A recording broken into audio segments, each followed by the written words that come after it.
Hi defence experience join India ഫോഴ്സിന്റെ പുതിയ വീഡിയോയിലേക്ക് എല്ലാവർക്കും സ്വാഗതം. അപ്പോൾ ഇന്നത്തെ വീഡിയോ എന്ന് പറയുന്നത് ഇന്ത്യൻ നേവിയുടെ ഒരു റിക്രൂട്ട്മെന്റ് വന്നിട്ടുണ്ട്. അതിന്റെ നോട്ടിഫിക്കേഷൻ ആണ് ഇന്ന് നമ്മൾ ഡിസ്കസ് ചെയ്യാൻ പോകുന്നത്. അപ്പോൾ ഇന്ത്യൻ നേവിയുടെ ഷോർട്ട് സർവീസ് കമ്മീഷൻ ഓഫീസേഴ്സ് ആയിട്ടുള്ള ഒരു എൻട്രിക്ക് ഇപ്പോൾ നോട്ടിഫിക്കേഷൻ വന്നിട്ടുണ്ട്. അതാണ് നമ്മൾ ഡിസ്കസ് ചെയ്യുന്നത്. അപ്പോൾ അതിനകത്താണെന്നുണ്ടെങ്കിൽ ആദ്യം നമ്മൾ ഇതിനകത്ത് ഡിസ്കസ് ചെയ്യുന്ന ഇതിന്റെ എന്ന് തൊട്ട് നമുക്ക് അപ്ലൈ ചെയ്യാം, അതുപോലെ തന്നെ ഇതിന്റെ എലിജിബിലിറ്റി ക്രൈറ്റീരിയാസും, അതുപോലെ തന്നെ ഏതൊക്കെ പോസ്റ്റാണ്, ഏതൊക്കെ വേക്കൻസിയാണ്, ആ കാര്യങ്ങളും, അതുപോലെ തന്നെ ഈ ഒരു എക്സാമിന്റെ പ്രത്യേകതകളും ആണ് ഡിസ്കസ് ചെയ്യുന്നത്. ആദ്യം തന്നെ ഞാൻ ഇതിന്റെ ഡേറ്റിനെ കുറിച്ച് പറയുകയാണെന്നുണ്ടെങ്കിൽ 18 ഡിസംബർ 2020 മുതൽ 31 ഡിസംബർ 2020 വരെയാണ് ഈ ഒരു ആപ്ലിക്കേഷൻ നമുക്ക് അപ്ലൈ ചെയ്യാൻ പറ്റുന്നത്. ഈ ഒരു എക്സാമിന്റെ ഏറ്റവും വലിയൊരു പ്രത്യേകത എന്ന് പറയുന്നത് എക്സാം ഇല്ല എന്ന് പറയാനുള്ള മെയിൻ കാര്യം കോവിഡ് പാൻഡമിക് കാരണം ഈ പ്രാവശ്യം എക്സാം കണ്ടക്ട് ചെയ്യുന്നില്ല. ഐനെറ്റ് എക്സാം, ഇന്ത്യൻ നേവി കണ്ടക്ട് ചെയ്യുന്ന ഐനെറ്റ് എക്സാം ഈ പ്രാവശ്യം കണ്ടക്ട് ചെയ്യാൻ കോവിഡിന്റെ സാഹചര്യത്തിന് അവർക്ക് എക്സാം കണ്ടക്ട് ചെയ്യാൻ പറ്റില്ല. ഇതിനു മുമ്പ് ഐനെറ്റ് എക്സാം ആണ്. അതിനു മുമ്പുള്ള പ്രാവശ്യങ്ങളിലാണെന്നുണ്ടെങ്കിൽ ഒരു ഡിഗ്രിയുടെ മാർക്കിന് കട്ട് ഓഫ് വെച്ചായിരിക്കും ഈ ഒരു എക്സാം കണ്ടക്ട് ചെയ്യുന്നത്.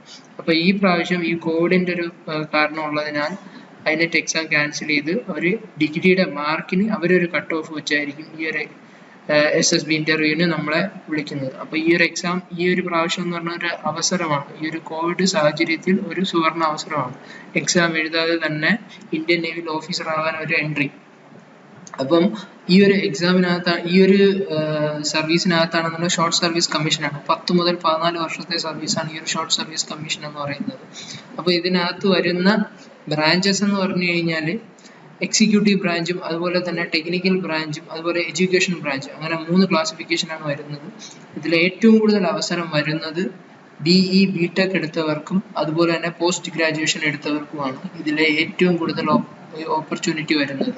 ഈ ഒരു BE BTech എടുത്തവർക്ക് ഏറ്റവും കൂടുതൽ വേക്കൻസിയും, അതുപോലെ തന്നെ പോസ്റ്റ് ഗ്രാജുവേഷൻ എടുത്തത്, ഈ ഒരു പോസ്റ്റ് ഗ്രാജുവേഷൻ എന്ന് പറയുന്നത് MA ഹിസ്റ്ററിയോ അല്ലെങ്കിൽ MA ഇംഗ്ലീഷോ ഏതൊരു ഇത് നമ്മുടെ പോസ്റ്റ് ഗ്രാജുവേഷൻ ആണെങ്കിലും അവർക്കും ഈ ഒരു പോസ്റ്റുകളിലേക്ക് അപ്ലൈ ചെയ്യാൻ എലിജിബിൾ ആണ്. അപ്പൊ ഈ ഒരു എക്സിക്യൂട്ടീവ് ബ്രാഞ്ചിന്റെ കാര്യങ്ങൾ പറയുകയാണെന്നുണ്ടെങ്കിൽ അതിനകത്ത് എന്ന് പറയുന്നത് general service, SSC general service, short service commission general സർവീസിനകത്ത്, അതുപോലെ തന്നെ ഹൈഡ്രോ, ഇതും കൂടെ ചേർത്ത് മൊത്തം 40 വേക്കൻസിയാണുള്ളത്. ഈ ഒരു 40 വേക്കൻസി ആണുങ്ങൾക്ക് മാത്രം ഈ ഒരു പോസ്റ്റിലേക്ക് അപ്ലൈ ചെയ്യാൻ പറ്റൂ. അപ്പൊ അതിനെ അവർ പറയുന്ന ഒരു ക്വാളിഫിക്കേഷൻ എന്ന് പറയുന്നത് BE BTech 60% മാർക്ക്. നിങ്ങൾക്ക് 60% മാർക്കോടെ നിങ്ങൾക്ക് ഈ ഒരു BTech BE ഉണ്ടെന്നുണ്ടെങ്കിൽ നിങ്ങൾ ഈ ഒരു പോസ്റ്റിന് അപ്ലൈ ചെയ്യാൻ എലിജിബിൾ ആണ്. ഇതിന്റെ ഏജ് ലിമിറ്റിന്റെ കാര്യങ്ങൾ പറയുകയാണെന്നുണ്ടെങ്കിൽ 1996 ജൂലൈ 2-നും അതുപോലെ തന്നെ 2002 ജനുവരി 1-നും ഇടയിൽ ജനിച്ചവരാണെന്നുണ്ടെങ്കിൽ ഈ ഒരു പോസ്റ്റിലേക്ക് അപ്ലൈ ചെയ്യാം. അപ്പോ BE BTech പഠിച്ചവർക്ക് ഒരു സുവർണ അവസരമാണ് ഇപ്പൊ വന്നിരിക്കുന്നത്. അതുപോലെ തന്നെ നേവൽ ആർമെന്റ്, അതാണെന്നുണ്ടെങ്കിൽ ഇപ്പോൾ ആർമി ഓർഡിനൻസ് പോലെ തന്നെയാണ് ഈ ഒരു നേവൽ ആർമമെന്റ് എന്ന് പറയുന്നത്. അതിനകത്താണെന്നുണ്ടെങ്കിലും BE BTech മെക്കാനിക്കലും അതുപോലെ തന്നെ ഏതൊരു ബ്രാഞ്ചും BTech ഏതൊരു ബ്രാഞ്ച് എടുത്ത ഒരു കാൻഡിഡേറ്റിനും അപ്ലൈ ചെയ്യാം.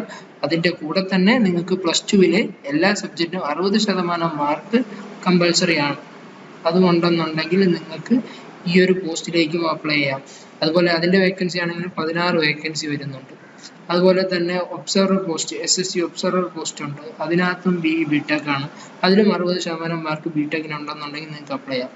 SSC ലോജിസ്റ്റിക്സും അതുപോലെ SSC IT ഈ ഒരു ഫീൽഡുകളിലാണെന്നുണ്ടെങ്കിലും വേക്കൻസിയുടെ കാര്യം പറയുകയാണെന്നുണ്ടെങ്കിൽ എല്ലാത്തിലും 40-ഉം, അതുപോലെ തന്നെ ഈ ഒരു ഒബ്സർവർ പോസ്റ്റിൽ 6 വേക്കൻസി, പൈലറ്റിനാണെങ്കിൽ 15 വേക്കൻസി. അങ്ങനെ ഈ ഒരു ഗ്രാൻഡ് ടോട്ടൽ എന്ന് പറയുന്നത് എക്സിക്യൂട്ടീവ് ബ്രാഞ്ചിലത്തേക്ക് മാത്രം 106 വേക്കൻസിയാണ് ഉള്ളത്.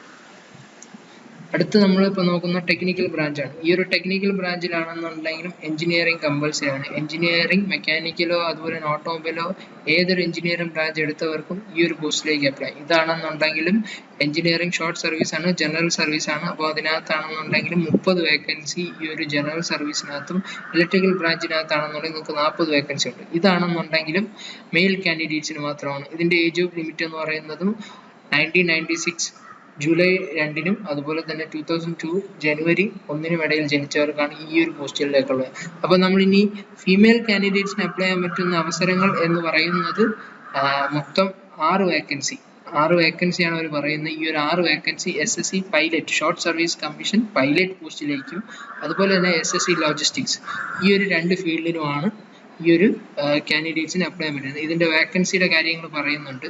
15 സീറ്റ് അതുപോലെ തന്നെ 20 സീറ്റുമാണ്. അതിനകത്ത് 3 സീറ്റ് വെച്ചാണ് ഈ ഒരു ഫീമെയിൽ കാൻഡിഡേറ്റ്സിന് ഉള്ളത്. അങ്ങനെ 6 സീറ്റാണ് അതിൽ വരുന്നത്. മൊത്തം ആ ഒരു ഇതിനകത്ത് എന്ന് പറയുന്നത് 35 സീറ്റിൽ 6 സീറ്റ് മാത്രമാണ് ഫീമെയിൽ കാൻഡിഡേറ്റ്സിനാണ്. അപ്പോൾ ഫീമെയിൽ കാൻഡിഡേറ്റ്സിന് അതിൽ അപ്ലൈ ചെയ്യാം.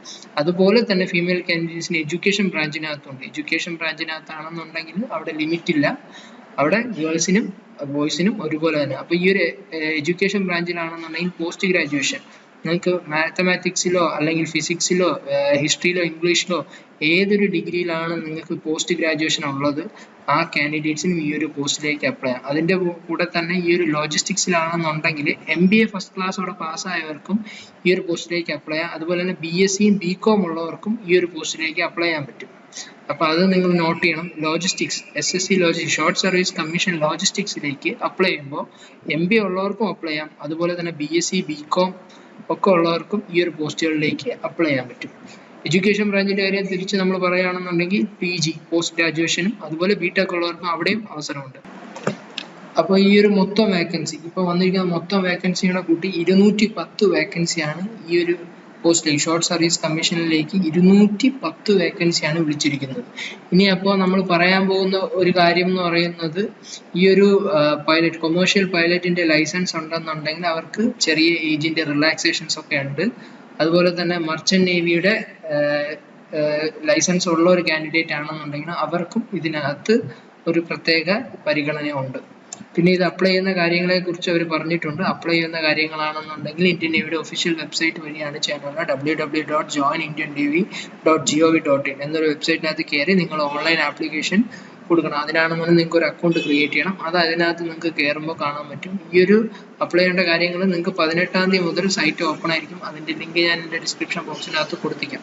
ഇനി നമ്മൾ പറയുന്ന കാര്യങ്ങളെന്ന് പറഞ്ഞു കഴിഞ്ഞാൽ SSBയുടെ കാര്യങ്ങളാണ്. SSB കണ്ടക്ട് ചെയ്താണ് നിങ്ങൾക്ക് ഈ ഒരു പോസ്റ്റിലേക്ക് അപ്ലൈ ചെയ്യുന്ന കാൻഡിഡേറ്റ്സിനെ അവരൊരു ഷോർട്ട് ലിസ്റ്റ് ചെയ്യും. ഈ ഒരു ഷോർട്ട് ലിസ്റ്റ് ചെയ്യുന്നതാണെന്നുണ്ടെങ്കിലും ഷോർട്ട് ലിസ്റ്റ് ചെയ്യുന്നത് നമ്മുടെ മാർക്ക് ഡിഗ്രിയുടെ മാർക്കിനെ ബേസ് ചെയ്തായിരിക്കും നമുക്ക് ഈ ഒരു SSBയുടെ കോൾ ലെറ്റർ വരുന്നത്. അത് മെയിലായിരിക്കും വരുന്നത്.